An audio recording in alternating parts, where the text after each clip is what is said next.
بسم اللہ الرحمن الرحیم۔ آج کی اس انٹرویو کوچنگ کلاس میں اپنے ان سوالات کو آگے بڑھاتے ہیں جو سوالات فیڈ بیک میں اسٹوڈنٹ کی طرف سے آئے ہیں اسلامک اسٹڈیز کے حوالے سے اور کچھ پرسنالٹیز کے حوالے سے۔ تو آپ کو بتاتا چلوں کہ میں ان سوالات کو آسان سمجھتا ہوں، لیکن اسٹوڈنٹ کی طرف سے اصرار ہوتا ہے کہ ان کو بھی ڈسکس کیا جائے، ان کو بھی آگے بڑھایا جائے۔ تو اس کو آگے بڑھاتے ہیں۔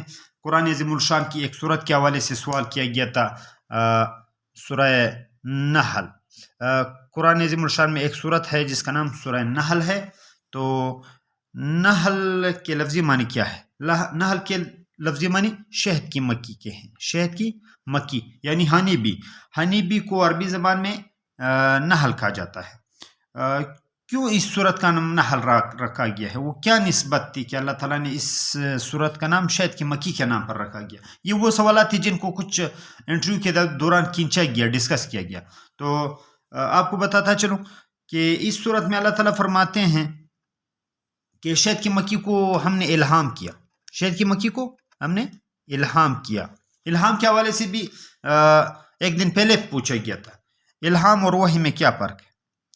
الہام کی تعریف یہ ہے کہ دل میں کسی بات کا ڈالا جانا الہام کہلاتا ہے، جبکہ جبرائیل امین کے ذریعے پیغام کی ڈیلیوری جو ہے وہ وحی کہلاتی ہے۔ تو اللہ تعالیٰ فرماتے ہیں شہد کی مکھی کو ہم نے الہام کیا کہ پھولوں کے پاس جا اور وہاں سے رس اکٹھا کر اور اس سے شہد بنا۔ تو دوسری جگہ شہد کو جو ہے وہ شفا قرار دیا گیا ہے۔ اس نسبت سے اللہ رب العزت نے اس سورت کا نام جو ہے وہ سورہ نحل جو ہے وہ رکھا ہے۔ منسوخ آیات کی تعداد کے حوالے سے، منسوخ آیات، قرآن عظیم الشان میں منسوخ آیات کتنی ہیں؟ آیات، آیت کی جمع آیت سنگل کو کہتے ہیں اور آیات جمع کو کہتے ہیں۔ قرآن عظیم الشان میں منسوخ آیات کی تعداد کتنی ہے؟ یعنی کل 6666 آیات ہیں، 6666 آیات ہیں، جبکہ اس میں کچھ مخصوص آیت بھی ہیں، منسوخ آیت ہیں۔ تو آپ کو بتاتا چلوں کہ شاہ ولی اللہ رحمۃ اللہ علیہ، شاہ ولی اللہ رحمۃ اللہ علیہ کے نزدیک منسوخ آیات کی تعداد وہ 5 ہے کہ وہ منسوخ ہو چکی ہیں، ان کی جگہ اور آیاتوں نے لے لی ہے۔ یعنی اللہ رب العزت نے ایک مرتبہ کسی کام کا حکم دیا، اس کے نسخ میں دوسری آیات آئی۔ تو شاہ ولی اللہ رحمۃ اللہ علیہ کے نزدیک منسوخ آیات کی تعداد وہ 5 ہے۔ اگر آپ انٹرویو کے جواب میں 5 بتا دیتے ہیں تو آپ کا سوال درست ہوگا۔ تفسیر، تفسیر سے کیا مراد ہے؟ تفسیر، تفسیر سے کیا مراد ہے؟ قرآن عظیم الشان، قرآن عظیم الشان کے معنی و مفہوم کو سمجھنا، عوام کو سمجھانا اور قرآن عظیم الشان کے کسی بھی آیات یا کسی پارے یا کسی مخصوص حصے کو بیان کرنا، تفصیلی بیان کرنا تفسیر کہلاتا ہے۔ تفسیر میں مختلف قسمیں ہیں۔ تفسیر بالمعصور سے کیا مراد ہے؟ تفسیر، تفسیر بالمعصور، معصور، یہ اسلامیات کے حوالے سے سوال ہوا تھا۔ تفسیر بالمعصور سے کیا مراد ہے؟ تو تفسیر بالمعصور یہ قرآن عظیم الشان کی وہ تفسیر ہے، قرآن عظیم الشان کی وہ فہم اور ادراک پر مبنی تحریر ہے علماء کی طرف سے کہ عوام کو سمجھائی گئی ہے، جس میں کسی آیات کا مفہوم کسی دوسری آیات کو مد نظر رکھ کر یا حدیث رسول اللہ صلی اللہ علیہ وسلم اور اقوال صحابہ کی روشنی میں بیان کی جائے، اس کو تفسیر بالمعصور کہتے ہیں۔ ایک مرتبہ پھر سمجھاتا چلوں آسان الفاظ میں۔ پہلے تو تفسیر کو سمجھے۔ تفسیر سے مراد قرآن عظیم الشان کے معنی و مفہوم کو زیادہ آسان بنانا، زیادہ آسان بنانا عوام کے لیے تفسیر کہلاتا ہے۔ نمبر 1 تفسیر بالمعصور، اس تفسیر سے مراد یہ ہے کہ اپنی رائے کی کوئی گنجائش نہ ہو، بلکہ قرآن کی کسی دوسری آیات، نمبر 1 اللہ کے حضور صلی اللہ علیہ وسلم، اللہ کے نبی صلی اللہ علیہ وسلم کی حدیث یا صحابہ کی اقوال کسی آیات کے واضح کرنے کے حوالے سے بیان کرنا تفسیر بالمعصور کہلاتا ہے. یعنی یہ 3 اتھینٹک چیزیں، یا قرآن عظیم الشان کی آیات ہو، یا رسول اللہ صلی اللہ علیہ وسلم کی حدیث ہو، یا صحابہ کے اقوال ہو. ان 3 چیزوں سے قرآن عظیم الشان کو مزید ڈسکس کرنا، مزید آسان بنانا تفسیر بالمعصور کہلاتا ہے. قرآن عظیم الشان کے حوالے سے یہ سوال بھی ہوا تھا کہ پورے تاریخ قرآنی میں صرف 2 صورتیں اکٹھی نازل ہوئی، اور وہ 2 صورتیں کون سی ہیں؟ تو وہ 2 صورتیں معوذتین ہیں. معوذتین قرآن عظیم الشان کی 2 آخری صورتیں ہیں، اور چونکہ ان کا آغاز اعوذ، حضور صلی اللہ علیہ وسلم کو اللہ تعالیٰ فرماتے ہیں قل، جہاں پر بھی قل آ جائے، قل سے مراد ہے کہہ دو، قل سے مراد ہے کہہ دو، قل اعوذ کہ میں پناہ مانگتا ہوں.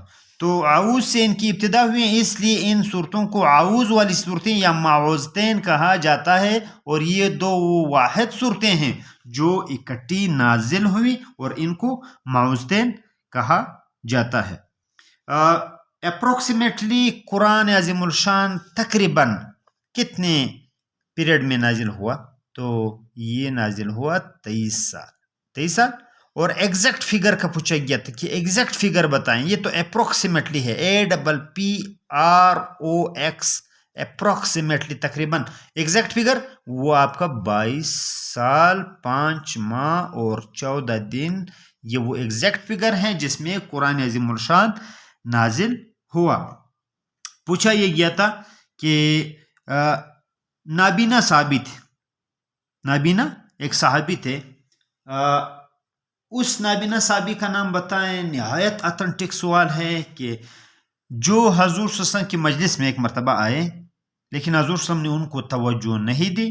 اس محفل میں قریش کے سردار بھی بیٹھے ہوئے تھے، تو حضور صلی اللہ علیہ وسلم کی زیادہ توجہ قریش کے سرداروں کی طرف تھی. قریش کے سرداروں کو دعوت دے رہے تھے کہ فوراً وہی نازل ہوئی اس شخص کی نسبت سے کہ جن سرداروں کو آپ فوکس کر رہے ہیں وہ اسلام قبول کرنے والے نہیں ہیں.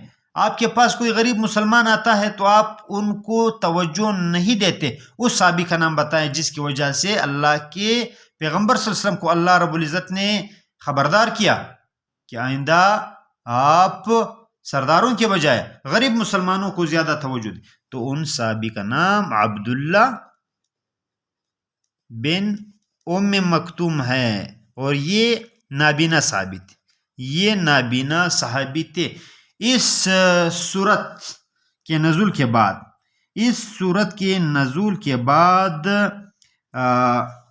حضور صلی اللہ علیہ وسلم نے عبداللہ بن ام مکتوم کو نہایت زیادہ توجہ دی اور ان کا نہایت زیادہ احترام کرتے رہے. قرآن کے حوالے سے یہ بھی سوال پوچھا گیا تھا کہ قرآن عظیم الشان میں شداد نے جو جنت بنائی تھی، شداد بہت بڑا کافر ہے، انہوں نے جنت بنائی تھی. قرآن عظیم الشان نے اس جنت کو کس نام سے پکارا ہے؟ اس جنت کو کس نام سے پکارا ہے؟ نمبر 1. یا اس طرح سے سوال ہو سکتا ہے کہ ارم ذات العماد، ارم ذات العماد سے کیا معنی ہے؟ تو دونوں ترتیب سے آپ جواب دے سکتے ہیں. قرآن عظیم الشان نے شداد کے جنت کو ارم ذات العماد کہا ہے. ذات العماد، ارم ذات العماد وہ جنت ہے باغ ارم. باغ ارم، جنت کو باغ ارم بھی کہا جاتا ہے، باغ ارم یا ارم ذات العماد، کہ جس کو شداد نے بنایا تھا. یا ارم ذات العماد سے کیا مراد ہے؟ یہ وہ جنت ہے جو شداد نے اپنے لیے بنائی تھی. حضرت یونس علیہ السلام کے حوالے سے قرآن میں سوال ہوا تھا، قرآن عظیم الشان میں، کہ حضرت یونس علیہ السلام کو قرآن نے کس لقب سے پکارا ہے؟ یونس علیہ السلام، یونس علیہ السلام کے والد کا نام متی تھا، یونس بن متی. یونس علیہ السلام نینوا کے باشندوں کے لیے آئے تھے. نینوا وہ علاقہ ہے جس کی مکینوں کے لیے اللہ تعالیٰ نے حضرت یونس علیہ السلام کو مبعوث فرمایا. تو بتاتا چلو، یونس علیہ السلام کو قرآن عظیم الشان نے ذوالنون کہا ہے. ذوالنون مچھلی والا. آپ کو بتاتا چلو، ہمارے اکثر اسٹوڈنٹ اس میں غلطی کر جاتے ہیں. ذوالنورین اور ذوالنون میں بڑا فرق ہے. حضرت عثمان رضی اللہ تعالیٰ عنہ کو ذوالنورین، جبکہ حضرت یونس علیہ السلام کو ذوالنون کہا جاتا ہے۔ ذوالنورین سے مراد ہے دو نوروں والا، کیونکہ حضور صلی اللہ علیہ وسلم کی دو بیٹیوں کی شادی بروقت ان سے ہوئی، اس لیے ان کو دو نوروں والا کہا جاتا ہے۔ کون تھی؟ رقیہ رضی اللہ تعالیٰ عنہ اور ام کلثوم رضی اللہ تعالیٰ عنہ، حضور صلی اللہ علیہ وسلم کی وہ بیٹیاں تھیں جن کے نکاح یکی بعد دیگرے حضرت عثمان سے ہوا۔ تو ذوالنون اور ذوالنورین میں فرق کریں۔ علاوہ ازیں شخصیت کے حوالے سے سوال ہوا تھا کہ مولانا شبلی نعمانی کی کتاب سیرت النبی بہت بڑی کتاب ہے، پورے برصغیر پاک و ہند کی تاریخ میں اس جیسی پھر دوسری کتاب حضور صلی اللہ علیہ وسلم کی سیرت پر نہیں لکھی گئی۔ سوال یہ پوچھا گیا تھا کہ مولانا شبلی نعمانی نے سیرت تمام کی تمام خود لکھی؟ نہیں۔ آپ نے کیا کہنا ہے؟ نہیں، بلکہ مولانا شبلی نعمانی نے اس کتاب کو لکھنا شروع کیا، لیکن ان کی زندگی میں یہ کتاب مکمل نہ ہوئی۔ بعد میں ان کے شاگرد علامہ سلمان ندوی نے اس کتاب کو مکمل کیا، اور اس کتاب کی کئی جلدیں ہیں۔ اس کتاب کا نام سیرت النبی ہے، اور مولانا شبلی نعمانی بہت بڑے جو آپ کے رائٹر ہیں برصغیر پاک و ہند کے، انہوں نے اس کتاب کو لکھا، اور مولانا شبلی 1857 کو پیدا ہوئے، 1914 کو فوت ہوئے۔ مشہور عالم تھے، عالم اسلام کے مورخ بھی تھے، رائٹر تھے۔ پیدائش آپ کی اعظم گڑھ میں ہوئی، بھارت کا ایک علاقہ ہے اعظم گڑھ۔ اور علاوہ ازیں آپ نے بہت بڑا کام کیا برصغیر کے انسانوں کے لیے، نیشنل اسکول کی بنیاد رکھی، دارالمصنفین قائم کیا آپ نے، اور اس کے علاوہ آپ کی جو اہم تصانیف ہے اس میں الفاروق، حضرت عمر رضی اللہ تعالیٰ عنہ کے حوالے سے ایک بہت بڑی کتاب ہے الفاروق، یہ بھی آپ کی تصنیف ہے۔ اور اس کے ساتھ ساتھ مولانا شبلی رحمۃ اللہ علیہ نے المامون بھی لکھی، مامون رشید کے نام پر جو ہے ایک بہت بڑی کتاب لکھی المامون۔ تو یہ بھی آپ بتائیں۔ شعیب علیہ السلام کے حوالے سے سوال ہوا تھا، شعیب علیہ السلام کہ آپ کا زمانہ، شعیب علیہ السلام کے زمانے کے حوالے سے آپ بتائیں کہ شعیب علیہ السلام کا زمانہ یا پیریڈ، یہ شعیب علیہ السلام حضرت موسیٰ علیہ السلام کے کنٹمپرری رہے ہیں، یہ بھی آپ سے پوچھا جا سکتا ہے what do you know about contemporary؟ Contemporary کا لفظ ہم عصر کے لیے استعمال ہوتا ہے، ہم عصر یعنی ایک زمانے میں پیدا ہونے والے شخصیات۔ تو شعیب علیہ السلام حضرت موسیٰ علیہ السلام کے کنٹمپرری بھی ہے، اور آپ کے سسر بھی ہیں، شعیب علیہ السلام کی ایک بیٹی ہے جن کا نام صفورہ ہے، وہ بیٹی ہے جو حضرت موسیٰ علیہ السلام کی زوجیت میں آئی، اس نسبت سے حضرت شعیب علیہ السلام وہ موسیٰ علیہ السلام کے کنٹمپرری بھی ہیں اور آپ کے سسر بھی ہیں۔ سوال شعیب علیہ السلام کے حوالے سے مختلف ہوئے تھے، میں آپ کے لیے ڈسکس کرتا ہوں کہ زمانہ آپ کا کون سا ہے۔ زمانہ جو ہے وہ آپ گریگورین کیلنڈر کے حوالے سے یا قاف میم کے حوالے سے، قاف میم ہم اکثر استعمال کرتے ہیں اپنی تحریروں میں، قبل مسیح یعنی عیسیٰ علیہ السلام سے کتنی زمانے پہلے آئے، یا اس کے لیے جو ہے وہ BC بھی استعمال ہوتا ہے، بیفور کرسٹ یعنی عیسیٰ علیہ السلام سے پہلے یا قبل مسیح۔ تو شعیب علیہ السلام کا جو زمانہ ہے وہ تقریباً اپروکسیمیٹلی یہ 16 صدی قبل مسیح جو ہے وہ آپ کو اللہ تعالیٰ نے مدین کے باشندوں کے لیے، مدین ایک علاقہ ہے جو گلف میں، جو خلیج عرب کے ساتھ ایک بستی ہے، واقع ہے، یہاں پر شعیب علیہ السلام آئے۔ تو آپ کو بتاتا چلوں شعیب علیہ السلام جو ہے، شعیب علیہ السلام یہ BC کے حوالے سے کچھ آپ کو بتاؤں، BC آپ کو سمجھنے میں تھوڑی آسانی رہے گی۔ 326 سکندر اعظم نے ہندوستان پر حملہ کب کیا؟ سکندر اعظم کب ملتان میں زخمی ہوئے؟ سکندر اعظم نے جیلم پر حملہ کب کیا؟ 326 کاف میم، جس کو آپ سکندر اعظم کہتے ہیں، جو سکندر یونان سے روانہ ہوا تھا اور ملتان میں زخمی ہوا تھا اور بابل میں عراق میں فوت ہوا تھا، یہی سکندر کب آیا تھا؟ یہ سکندر 326 قبل مسیح. تو شعیب علیہ السلام 16 صدی قبل مسیح آئے تھے، یہ 3 صدی قبل مسیح ہے، یعنی 300 سال پہلے، 326 سال پہلے ہیں. تو شعیب علیہ السلام جو ہے وہ پیغمبر ہے، اہل مدین کی طرف سے مبعوث ہوئے ہیں. اور اہل مدین کے حوالے سے سوال ہوا تھا کہ ان کا گناہ کیا تھا جس کی وجہ سے ان پر عذاب آیا. تو یہ جو ہے ناپ تول میں کمی کرتے تھے. ناپ تول میں کمی کرنا بہت بڑا گناہ ہے، اللہ تعالیٰ نے اس سے منع فرمایا ہے، اور اس سے اللہ کا عذاب آتا ہے، اس سے خوشحالی آتی ہے، اس سے ڈراؤٹ آتے ہیں جس کی وجہ سے قوم غرق ہو جاتی ہے. تو یہ قوم بھی اپنی اس بے ایمانی کی وجہ سے عذاب الہی کا شکار ہوئی. اور آپ کو بتاتا چلو، شعیب علیہ السلام کا جو لقب ہے وہ خطیب الانبیاء ہے. وہ کیا ہے؟ وہ خطیب الانبیاء ہے، خطیب الانبیاء ہے. میں نے پہلے بتایا کہ اسلامیات اور شخصیات کے حوالے سے آج جو ہے میں آپ کو بتا رہا ہوں. شخصیات کے حوالے سے فرائضی تحریک کے حوالے سے برصغیر میں سوال ہوا تھا. فرائضی تحریک کے بارے میں آپ کیا جانتے ہیں؟ فرائضی تحریک کے بانی کون تھے؟ اس حوالے سے بھی سوال ہوا تھا. تو فرائضی تحریک یہ وہ تحریک تھی جو 18ویں صدی میں ہندوستان میں بہت مشہور ہوئی، اور اس تحریک کا مقصد مسلمانوں کو اسلامی فرائض سے آگاہ کرنا اور ان کی پابندی کرانا تھی. فرائضی تحریک کب؟ فرائضی تحریک 18ویں صدی میں اس کا آغاز ہوا اور یہ چلی. اور اس تحریک کا واحد مقصد کیا تھا؟ مسلمانان برصغیر کو اسلامی فرائض سے آگاہ کرنا اور ان کی پابندی کرانا تھی. اس تحریک کے روح رواں کون تھے؟ اصل یہ پوچھا گیا تھا فرائضی تحریک کس نے شروع کی؟ حاجی شریعت اللہ نے شروع کی. حاجی شریعت اللہ وہ پرسنلٹی ہیں جنہوں نے فرائضی تحریک شروع کی. حاجی شریعت اللہ کی جو زندگی ہے، کب پیدا ہوئے؟ 1762 کو ان کی پیدائش ہوئی اور 1840 کو یہ فوت ہوئے. 1844 کو فوت ہوئے اور 18ویں صدی میں انہوں نے فرائضی تحریک کو چلایا. اور آپ کی وفات آپ کے گاؤں شمائل میں ہوئی. شمائل وہ گاؤں ہے برصغیر کا جہاں پر مولانا حاجی شریعت اللہ فوت ہوئے.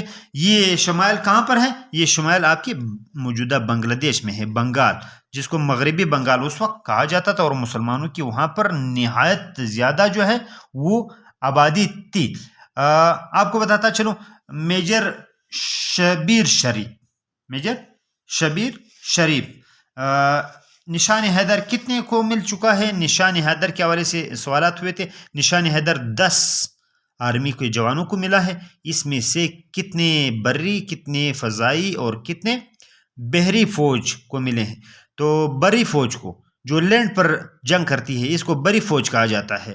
آرمی، ریگولر آرمی جس کو کہتے ہیں، یہ اس کو 9 ملے ہیں، 9. اور آپ کے ایئر فورس کو 1 ملا ہے، اور آپ کے نیوی کو 1 بھی نہیں ملا ہے. تو اس میں ایک جو آپ کے شبیر شریف میں میجر شبیر شریف بھی ہیں، تو یہ پاکستان کے کس چیف آف آرمی اسٹاف کے بھائی تھے؟ یہ سوال پوچھا کہ میجر جنرل راحل شریف جو پاکستان کے آرمی چیف رہے ہیں سابق، ان کے بھائی تھے، ان کے بڑے بھائی تھے میجر شبیر شریف. اور کب پیدا ہوئے؟ 1943 کو پیدا ہوئے. 1943 کو یہ پیدا ہوئے اور ان کی وفات 1971 کے جنگ میں وہ شہید ہوئے. علاقہ پاکستانی فوج کے افسر تھے. کنجا ضلع گجرات میں پیدائش ہوئی. یہ ضلع گجرات کے رہائشی ہیں، اور 1965 کی جنگ میں بھی انہوں نے بہت بڑی بہادری سے جو ہے وہ لڑائی لڑی. 1971 کی پاک بھارت جنگ میں شہید ہوئے، اور نشان حیدر جو ہے وہ آپ کو دیا گیا. آخری سوال آپ سے ڈسکس کرتا چلوں کہ ایک سوال اسلامیات کے حوالے سے یہ ہوا تھا کہ قرآن عظیم الشان میں سورہ انشقاق کے کیا معنی ہیں؟ سورہ انشقاق نہایت لازمی صورت ہے. انشقاق